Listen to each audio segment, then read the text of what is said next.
Indonesia memiliki wilayah laut sangat luas, 5,8 km persegi, dan dikelilingi garis pantai sepanjang 81.000 km, yang merupakan garis pantai terpanjang kedua di dunia setelah Kanada.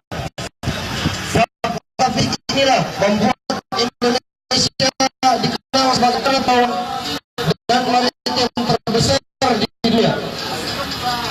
Indonesia juga memiliki potensi pariwisata. Selain itu juga didukung oleh 263 jenis ikan hias di sekitar terumbu karang.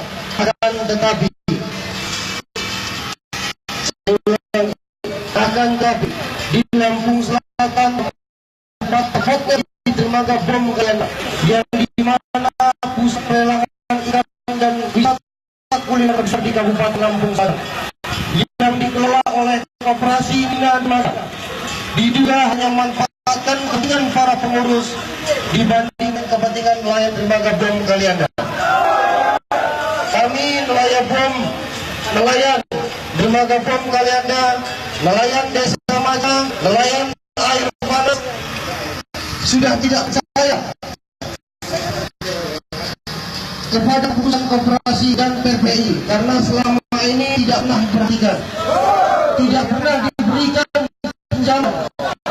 Ketua Presiden tidak ada pendekatan kepada nelayan. Di mana nelayan musibah tidak pernah ada bantuan dari koperasi, sedangkan setiap lelang nelayan dipotong 5% dari hasil ikan yang didapatkan dari nelayan. Dan subsidi BBM, bahan bakar minyak yang seharusnya tidak memakai uang cor.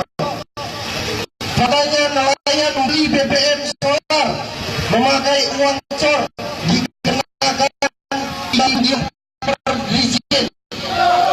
Maka dari itu kami masyarakat bawah Indonesia Galianda khususnya nelayan dermaga Bom dan minta ke instansi terkait Dinas Koperasi